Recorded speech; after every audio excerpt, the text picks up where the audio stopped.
Glória a Deus, boa noite, irmãos. Que a graça e a paz do nosso Senhor Jesus Cristo esteja sobre você, sobre a sua casa, sobre a sua família, amém? Pegue sua Bíblia, vamos levantar para a gente fazer a nossa declaração de fé nesse momento. Declara que a palavra de Deus está superior a nós, né, ao que nós achamos, ao que nós pensamos, mas que ela é, né, sublimacia e autoridade sobre nós, amém? Vamos juntos? Esta é a minha Bíblia.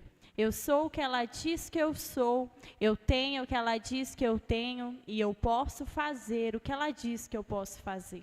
Hoje eu serei tocada pela palavra de Deus. Eu audaciosamente confesso que a minha mente está alerta, que o meu coração está receptivo e que eu estou pronta para receber a incorruptível, indestrutível, sempre viva semente da palavra de Deus. E eu nunca mais serei a mesma. Nunca, nunca, nunca, em nome de Jesus. Abrace a sua Bíblia.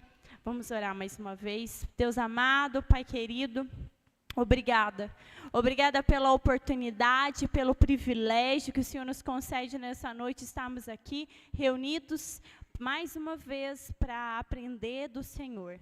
Deus, nesse dia tão especial, nessa data tão importante para nós cristãos, que é, Senhor, o momento em que nós, Pai, de fato, trazemos a memória de uma forma mais voltada para isso, lembrar, Senhor, o teu sacrifício naquela cruz por amor a nós. Senhor, obrigada, porque através do sacrifício de Jesus, hoje nós somos enxertados na videira verdadeira. Nós somos agora podendo ter, Senhor, o privilégio de chamar Deus Pai, e temos juntos, Senhor, caminhando, Deus, para que cada vez mais sejamos parecidos com seu Filho Jesus, aquele que é o autor e consumador da nossa fé. Nessa noite fala o nosso coração, nós te damos liberdade, Espírito Santo, e que cada um de nós saiamos daqui tocados pela tua santa palavra, em nome de Jesus. Amém e amém. Pode se sentar. Eu quero que você abra sua Bíblia comigo. No Evangelho de Lucas, no capítulo 22, nós vamos ler do versículo 39 até o versículo 46. Lucas, capítulo 22, dos versículos 39 ao versículo 46.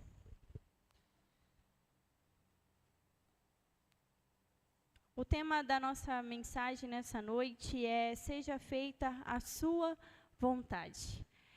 Nós estamos aí, né, iniciando a nossa conferência de Páscoa, ela agora que vai fazer parte do nosso calendário, né, anual. Então, todos os anos nós vamos ter a nossa conferência de Páscoa, e nós vamos caminhar aqui nessa noite sobre essa passagem, que é Jesus no Getsemane, que é Jesus estando lá no Monte das Oliveiras, para ter esse momento de orar ao Senhor, de mostrar para Ele a sua humanidade, né, e mostrar para Ele ali, né, todos os seus temores, tudo aquilo que afligia o seu coração. Em nome de Jesus, que nós possamos sair daqui tocados pela palavra de Deus nessa noite. O Getsemane, ele foi o momento em que Jesus, ele decidiu obedecer até o fim. Ele enfrentou ali uma angústia profunda, mas ele permaneceu ali firme no seu propósito. Vamos ler juntos? Lucas capítulo 22, a partir do versículo 39. E saindo, Jesus foi, como de costume, para o Monte das Oliveiras, e os discípulos o acompanharam. Chegando ao lugar escolhido, Jesus lhes disse: orem, para que vocês não caiam em tentação. Ele, por sua vez, se afastou um pouco e de joelhos orava, dizendo: Pai, se queres, afasta de mim este cálice. Contudo, não se faça a minha vontade, e sim a tua. Então lhe apareceu um anjo do céu que o confortava. Estando em agonia, orava mais intensamente. E aconteceu que o suor dele se tornou como gotas de sangue caindo sobre a terra. Levantando-se da oração, Jesus foi até onde os discípulos estavam e os encontrou dormindo de tristeza. E disse: por que vocês estão dormindo? Levante-se e orem, para que não caiam em tentação. Pai, essa é a tua palavra, mais uma vez, Senhor, nós queremos que o nosso coração, a nossa mente e todo o nosso ser esteja voltado para esse tempo. Pai, nós repreendemos toda investida do maligno no nosso meio, todo momento de distração, Senhor, nós repreendemos e que o nosso foco, o nosso coração, os nossos olhos estejam atentos à tua santa palavra, em nome de Jesus. Amém.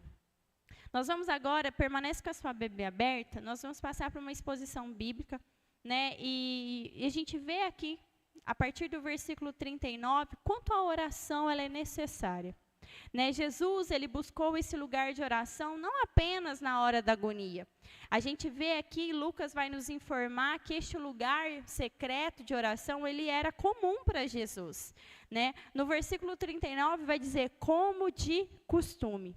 Então Jesus, ele tinha ali os seus lugares habituais, onde ele sempre se retirava no Monte das Oliveiras, e um dos seus lugares favoritos, né, era esse. Era tão comum para Jesus este lugar, que Judas conhecia o hábito de Jesus ir até o Getsemane à noite, e por isso ele se dispôs, né, ali a liderar a tropa que ia fazer a prisão de Jesus naquele lugar.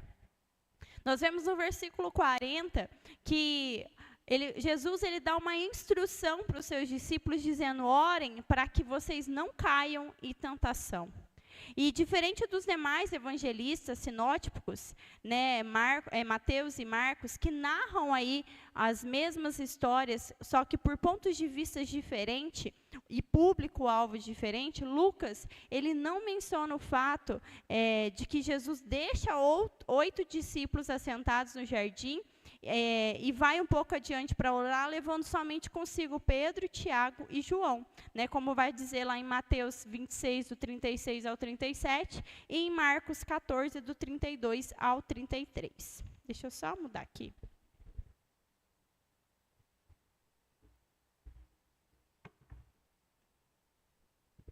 Aí, para mim é melhor assim.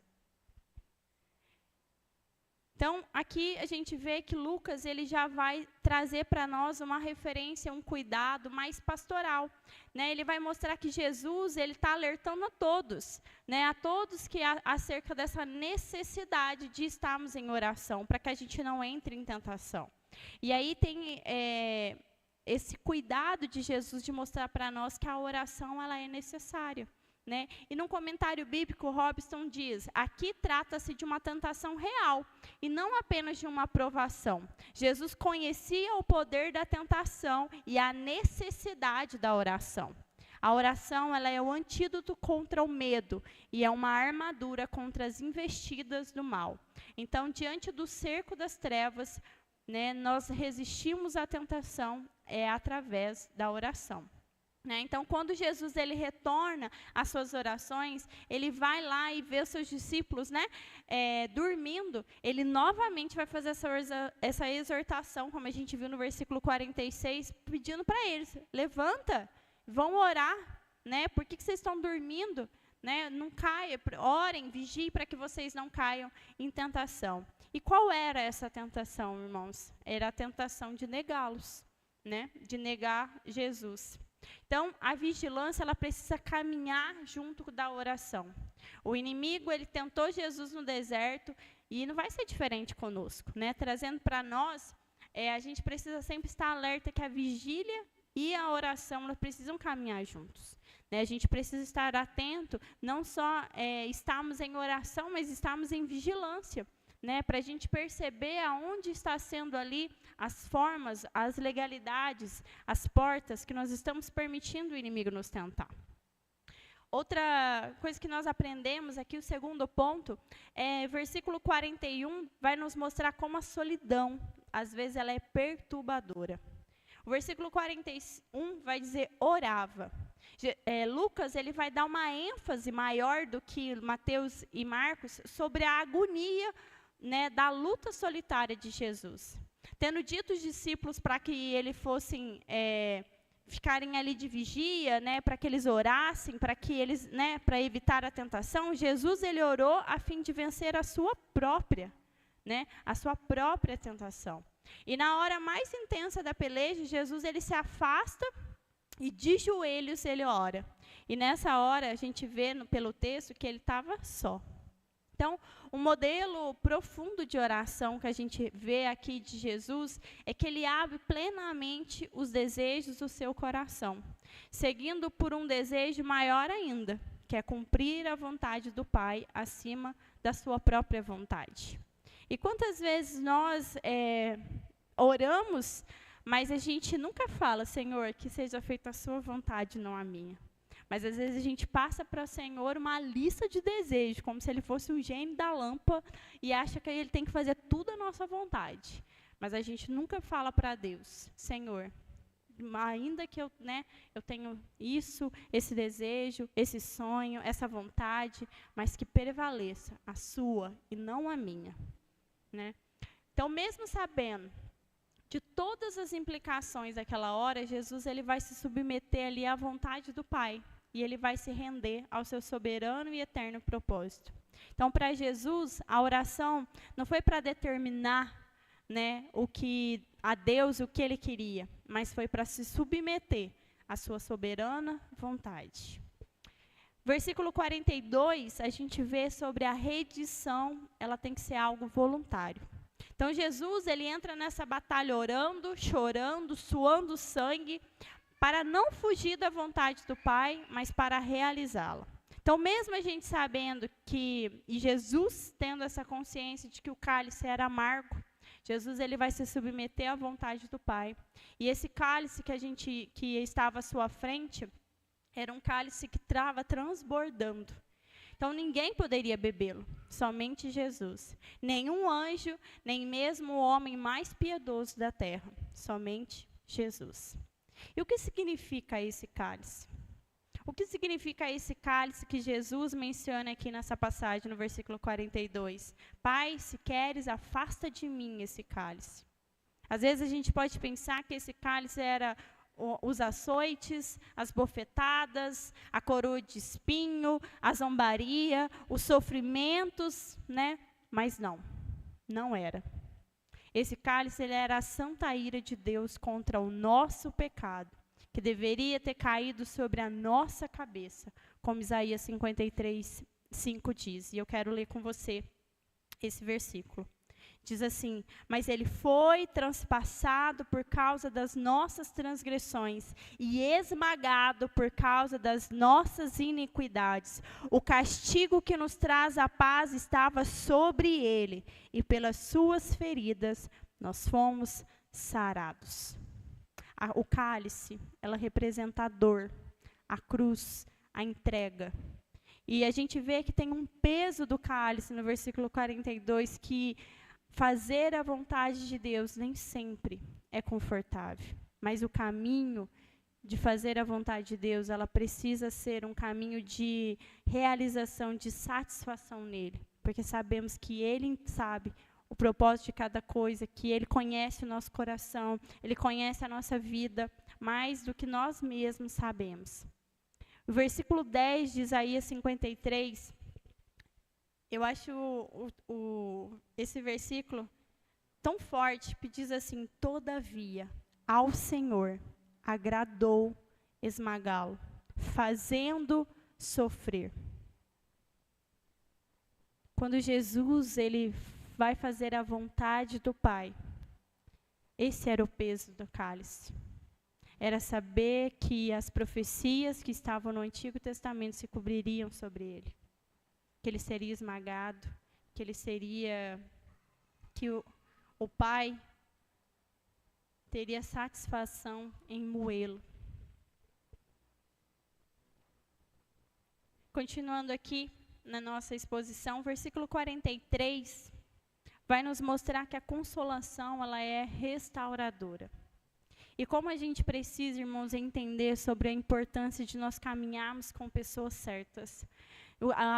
Saber como é importante a gente ter pessoas ao nosso lado que, mesmo que vai nos direcionar dizendo, olha, é consequência de alguma escolha errada sua, porque tudo que a gente planta, a gente colhe. Então, se a gente colhe coisas más, não tem como a gente querer colher coisas boas, né? Se a gente planta coisas más, quer dizer, a gente não tem como colher coisas boas, mas é saber que a gente tem alguém que a gente pode abrir o nosso coração, que a gente pode chorar, que a gente pode, de fato, ter um confidente ali e mostrar as nossas fragilidades, porque a consolação ela é restauradora.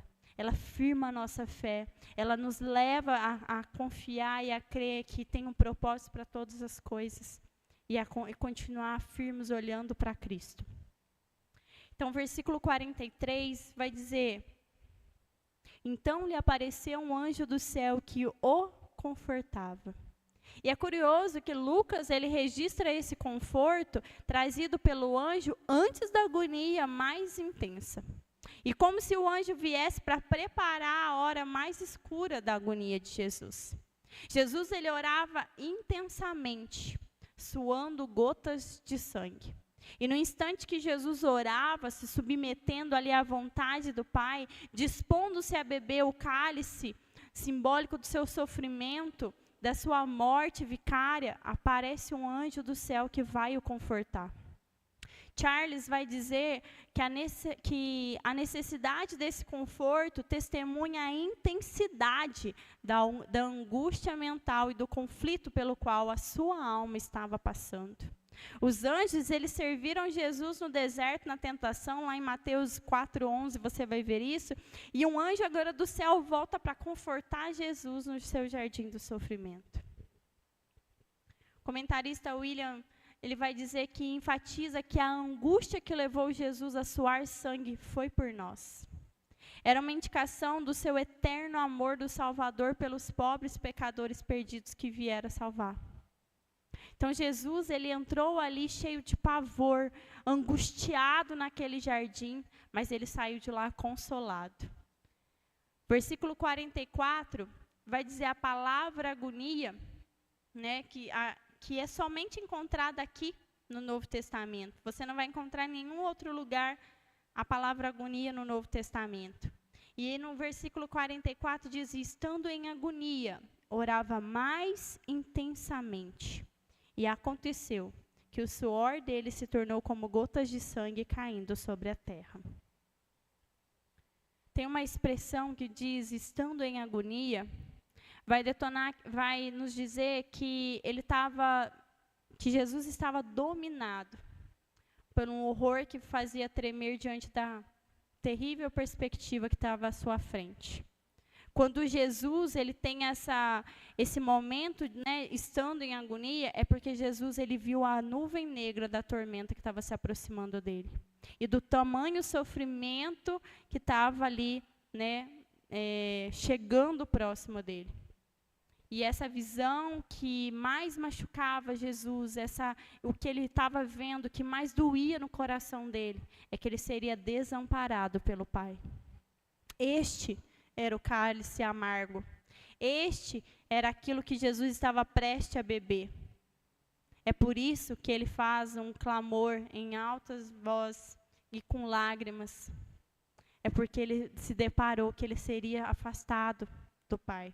Ele seria separado do Pai. Ele seria tirado de fato da presença do Pai. Porque Deus é santo e Deus não pactua com o pecado. E quando Jesus, ele tem esse entendimento humanamente falando, e no mesmo tempo como filho de Deus, ele percebe que ali haveria uma separação. Porque a sua alma, que antes era pura, imaculada, agora ela ia ser manchada e completamente suja pelo pecado. E não dele, mas nós.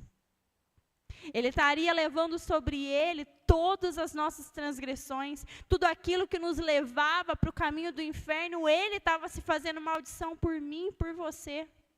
Aquilo trouxe agonia ao coração dele, não por ele saber que ele estava se entregando por nós, mas por saber que agora ele não estaria mais ligado ao Pai. Isso nunca tinha acontecido, porque desde a fundação dos tempos, desde quando tudo ainda era só eles, Pai, Filho e Espírito Santo, ele nunca tinha saído da presença do Pai. Ainda quando ele tinha tomado forma humana, vindo como um bebê, ele ainda estava junto ao Pai. E nesse momento ele começa a se deparar. Ele começa a perceber que essa separação seria necessária para que se cumprisse o que estava sendo profetizado pelo profeta Isaías. E que esse prazer na punição não estava sobre o Jesus, mas estava sobre o pecado que Jesus carregaria sobre ele. E é por isso que Jesus ele sente tamanha tristeza, tamanha agonia, tamanho sofrimento, porque Jesus ele se sentiu de fato naquele instante a realidade da maldição da cruz. Ele sentiu que ele seria maldito pela justíssima lei de Deus. A tristeza de Jesus era porque a sua alma pura estava recebendo toda a carga do nosso pecado. Era ali que o destino da humanidade seria selado. Ele se dispôs a cumprir plenamente o plano do Pai e humilhar-se em morte de cruz. A ciência médica denomina esse fenômeno de fazer o suor se transformar em sangue, porque a passagem dos glóbulos brancos, isso é comprovado cientificamente, porque às vezes as pessoas liam essa passagem e falavam assim, isso não existe, não é possível. É possível. Se você pesquisar lá no Google, jogar um Google aí, suor transformado em sangue, você vai ver que isso é um fenômeno que acontece quando os glóbulos brancos, ou os leucócitos de sangue, do sangue, passa para os tecidos. Então, ali é quando acontece, das pessoas começar, faz o suor e aí ele sai em formato do sangue mesmo da pessoa. E aí a gente vê o tamanho do sofrimento de Jesus, porque isso é um fenômeno muito difícil de acontecer, porque isso tem que ser um estresse muito grande. A pessoa ela tem que estar num sofrimento, uma agonia interna muito grande. Vem através de uma infecção do seu corpo de clamar por uma ajuda. A gente vê que Jesus, ela humanamente, 100% homem, no momento que ele passa por isso. No versículo 44, a gente vê que Jesus, ele estando em agonia, ele orou mais intensamente. A oração em si já é uma fonte de consolação para nós. E por meio dela que nós derramamos a nossa alma diante do Pai. Por meio dela que nós temos intimidade com Deus. E Jesus, ele se dirige a Deus chamando de Abba, Pai. Lá em Marcos 14:36 tem essa referência dele clamando mais uma vez, Abba, Pai. Então, quando nós estamos na presença daquele que governa os céus e a terra, nós temos a consciência de que ele é o nosso Pai. Nossos temores, eles se vão. E a paz, que excede todo entendimento, ela enche a nossa alma. E foi por isso que quando Jesus ele se levanta dali, daquele momento de profunda angústia, ali no Getsêmani, a gente vai ver que a obediência antes da vitória, no versículo 45, houve ali uma rendição, houve ali um momento em que Jesus ele levanta, e aí ele toma ali para ele agora, entendendo a missão que estava sobre ele, e ele sai dali com o consolo de saber que ele veio para essa missão. Ele desceu à terra para essa missão. Ele veio para cumprir essa missão. E por mais que ele soubesse que, de tudo que estaria por vir, ele permanecia firme no propósito para o qual Deus o designou. Essa linda missão de resgatar a mim e a você. Hernandes Dias Lopes ele vai destacar que quando Jesus ele se levanta da oração, aqui, nessa agonia que Jesus tinha passado nesse momento ali no Getsêmani, é quando o inferno lança sobre ele todo o bafo do diabo. E a partir desse momento que Jesus se levanta, não vai ver nenhum mais vestígio de angústia em Jesus. A gente vê que mesmo ele sendo cuspido, mesmo ele sendo exposto ali a crueldades, a um espetáculo público ali de um sofrimento horrendo, Jesus ele não demonstrou mais nenhum sinal de angústia. Ele foi lá no Getsêmani, que ele travou a mais sanguenta batalha, e foi lá que ele conquistou a vitoriosa, né, e maravilhosa decisão de continuar fazendo a vontade do Pai. Ele caminha para a cruz como um rei que caminha para a sua coroação. Ele triunfou de joelhos no Getsemane. E agora ele está pronto para enfrentar os inimigos e morrer por nós naquela cruz. E a gente vê aqui no versículo 46, que quando ele levanta e volta, ele encontra os seus discípulos dormindo.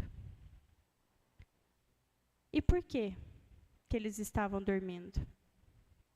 Ele pergunta no versículo 46. E muitas vezes, na hora da nossa crise, seja por um esgotamento, seja por algum outro motivo, às vezes a gente acaba dormindo. Às vezes a gente acha que a gente não tem força para guerrear. Mas é nesse momento em que nós precisamos acordar e nos manter alerta.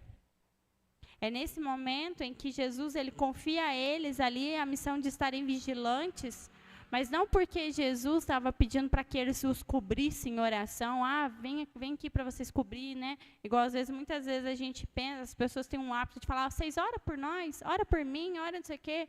Não, Jesus ele pede para eles ficarem vigilantes, para que eles entendessem aquilo que estaria por vir. Porque Jesus ele deu sinal de que, né, uns dias antes, quando ele ceia com eles, ele fala para eles que chegaria o tempo em que eles continuariam fazendo aquilo em memória dele, que aquele era o corpo, que aquele era o sangue.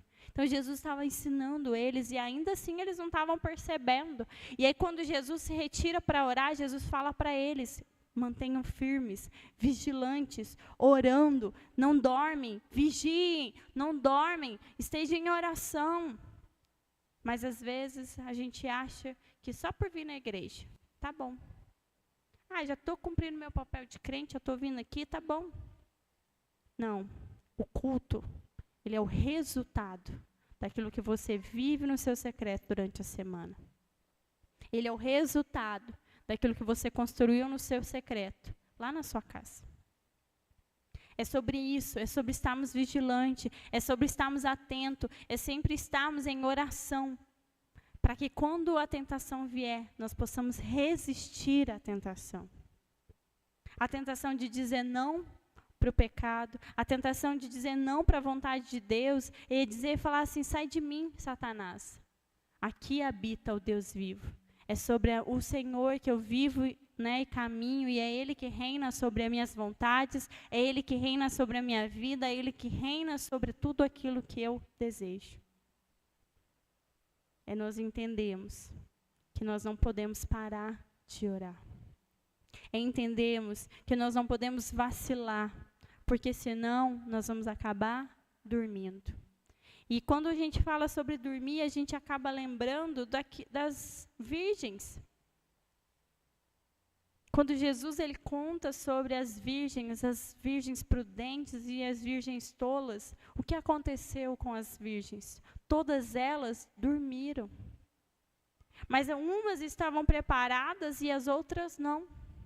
Por quê? Porque a gente tem que estar em constante oração, vigilantes, porque a gente não sabe quando o nosso noivo irá nos buscar novamente. Então, que nesse momento nós precisamos nos atentar sobre nos mantermos acordados, nos mantermos alerta, entendendo que sem oração a tristeza nos domina. Sem oração nós vamos agir na força da nossa carne. Sem oração a gente vai fazer aquilo que é bom para nós. Sem oração a gente vai fazer aquilo que a gente acha que é certo. Sem oração a gente vai fazer o que a gente quer. Mas com oração, a gente vai fazer o que a palavra nos ensina. Com oração, a gente vai fazer o que o Senhor nos direciona. Com oração, nós vamos nos submeter ao senhorio de Cristo. Com oração, nós vamos falar, Senhor, aqui está a minha vontade, mas que prevaleça a sua vontade. Porque quando nós estamos conectados com Deus, quando nós estamos junto do Pai, nós entendemos que tudo aquilo que Ele nos pede, que tudo aquilo que Ele nos mostra, que tudo aquilo que Ele nos orienta, Ele tem o melhor para nós.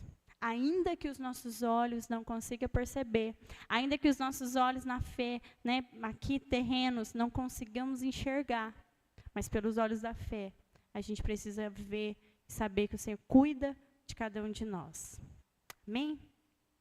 E para nós concluirmos, eu quero que você reflita nessa noite. Onde está hoje o seu Getsemane? O que você precisa entregar ao Pai para viver a vontade dEle? Porque a obediência, ela gera paz, mesmo em meio à dor. E Jesus, Ele nos ensina com essa passagem, e principalmente com a sua oração, sobre submissão, sobre nós nos submetermos à vontade de Deus, ainda que não seja a nossa vontade. Sobre intensidade, sobre nós permanecermos ali constante, nós permanecermos ali fiéis, nós permanecermos ali intensos na sua vontade, intensos naquilo que nós propomos a fazer, intensos na nossa vida com Deus, sobre intensidade. Nos mostra sobre intimidade, que mesmo estando em momentos de agonia, Jesus, Ele entendeu que o melhor lugar para estar é nos braços do Pai. Que mesmo estando em momentos de profunda tristeza, o melhor lugar para estar é no aconchego do Pai, é na intimidade com o Pai. E Ele entendeu que a vontade do Senhor sobre nós, que a vontade do Senhor sobre Ele, traria um triunfo ainda maior. E é sobre isso. É sobre nós entendermos que nós precisamos nos submeter a fazer não aquilo que nós queremos, mas aquilo que o Senhor espera que nós façamos. Não aquilo que eu desejo, mas aquilo que o Senhor deseja para mim e para você. Amém? Se coloque de pé. Eu quero orar por você.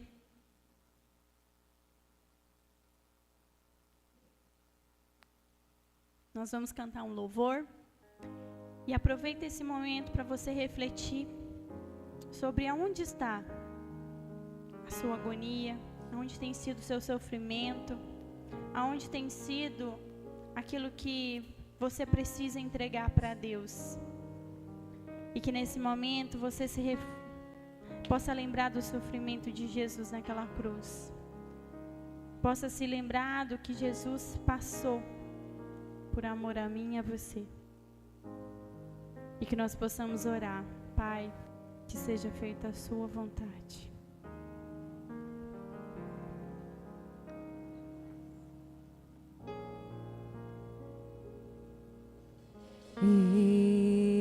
Estou no meu jardim, tranquei a porta, abri meu coração, reguei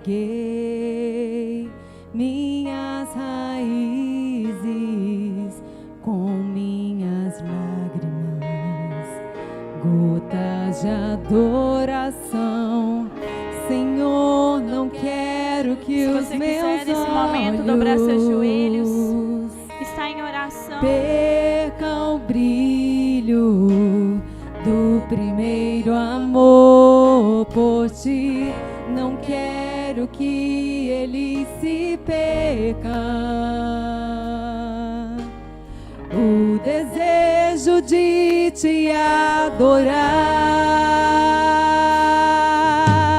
Vem, Senhor, e me resgata todos os dias, só pra te adorar. Quero ser teu bom perfume, primeira essência, teu jardim particular.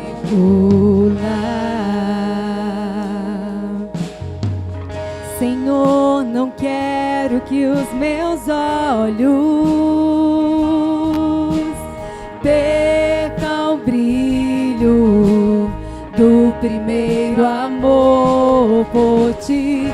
Não quero que em mim se perca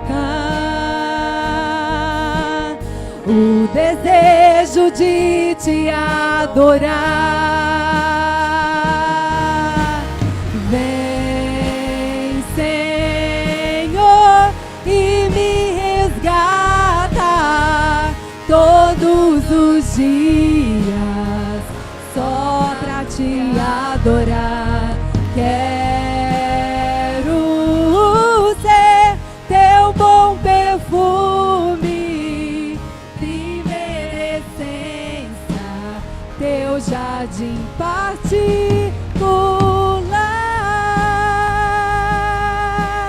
Te adoro, te adoro. Vem sobre mim, Senhor, vem sobre mim, Senhor, vem sobre mim, Senhor. Te adoro, te adoro. Vem sobre mim, Senhor, vem sobre mim, vem sobre mim, Senhor. Vem, Senhor, e me resgata todos os dias só pra te adorar. Quero ser teu bom perfume, primeira essência, teu jardim particular.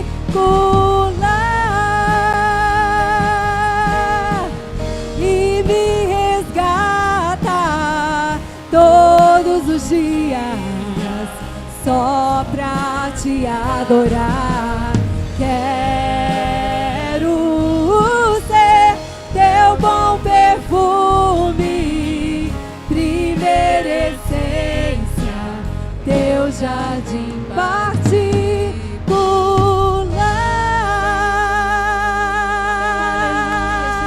Jesus. Senhor, nessa noite, Pai, lembrando, Senhor, e trazendo à memória o teu sacrifício naquela cruz, Senhor. Nós clamamos a Ti, Pai, que o Senhor venha, meu Pai, fazer de nós, Senhor, um lugar de caminho, um lugar secreto.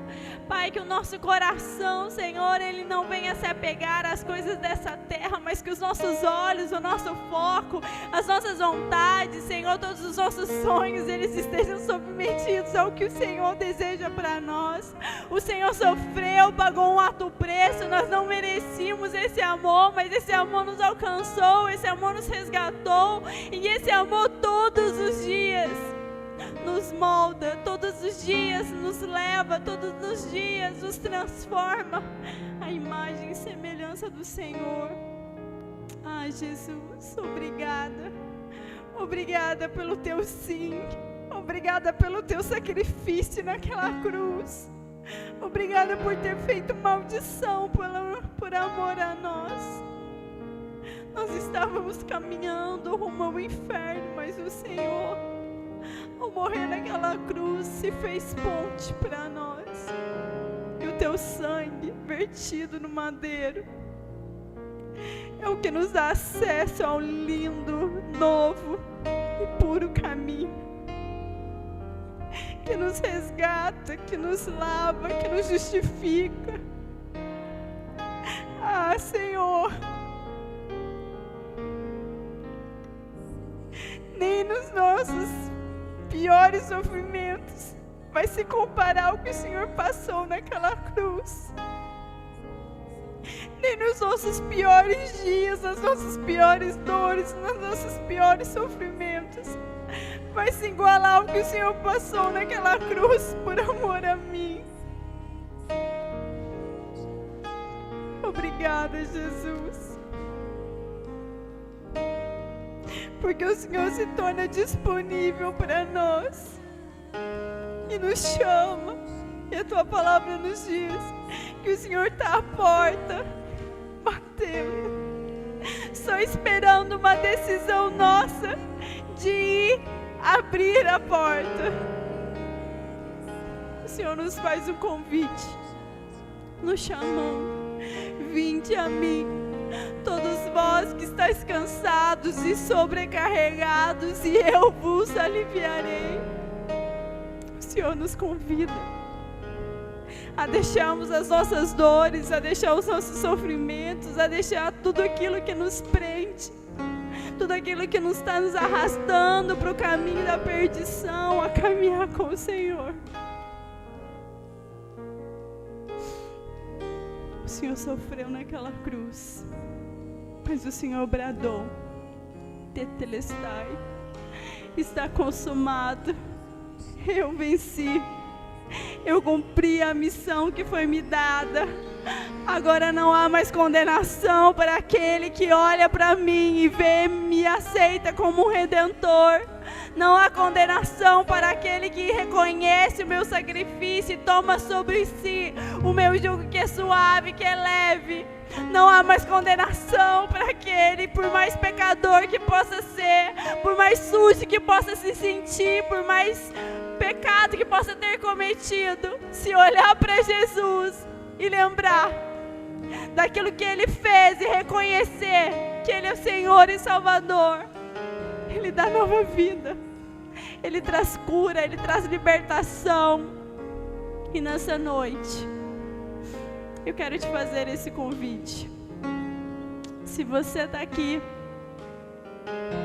e ainda não fez a sua confissão pública de fé, se você não disse: Senhor, toma o meu coração, toma a minha vida, eu não quero mais viver para mim mesmo, mas eu quero que Cristo viva em mim, porque Cristo em mim é a esperança da glória. Eu quero que você levante a sua mão nesse momento. Eu quero conhecer você, que nunca fez essa declaração, que nunca reconheceu Jesus, mas que hoje está entendendo que aquele sacrifício na cruz foi por amor por você, que aquela morte naquela cruz, Ele se tornou maldição por você. Tem alguém aqui entre nós que nessa noite quer reconhecer Jesus? Amém? Feche seus olhos, que nós possamos orar. Pai, recebe o meu coração, recebe a minha vida. E mais uma vez nessa noite, Senhor, nós queremos renovar a nossa aliança com o Senhor, trazendo à memória o Teu sacrifício naquela cruz, e saber que o Senhor, meu Pai, morreu por amor a mim. Senhor, nessa noite, mais uma vez, Senhor, nós entregamos a nossa vida para o Senhor, dizendo que eu não vivo mais eu, mas Cristo vive em mim. Que eu não faço mais as vontades da minha carne, mas agora o Espírito Santo é quem governa os meus pensamentos, as minhas ações, as minhas falas, a minha conduta. E que tudo, Senhor, que eu venho viver e fazer e almejar e sonhar, todas elas, e sejam submetidas ao Seu senhorio. Que tudo que eu deseje, que tudo que eu anseie, Senhor, esteja submetido à Sua vontade. Em nome de Jesus, Senhor, eu oro. E eu peço para que cada um dos meus irmãos saiam daqui nessa noite, tendo, Senhor, a plena convicção e a plena consciência que foi por amor que o Senhor se fez maldição por nós. Que foi por amor que o Senhor se entregou naquela cruz. Leva-nos, Pai, em segurança. Leva-nos, Senhor, por uma das nossas casas. Que tenhamos uma noite, Senhor, de paz, de tranquilidade. E que amanhã, em nome de Jesus, possamos estar todos aqui para mais um dia de consciência, Senhor, desse caminho que o Senhor percorreu, para até o grande e maravilhoso dia da ressurreição. Porque vivo está, Senhor, a morte não te segurou, a morte não parou o nosso Redentor, mas o Senhor vive e reina para todo sempre.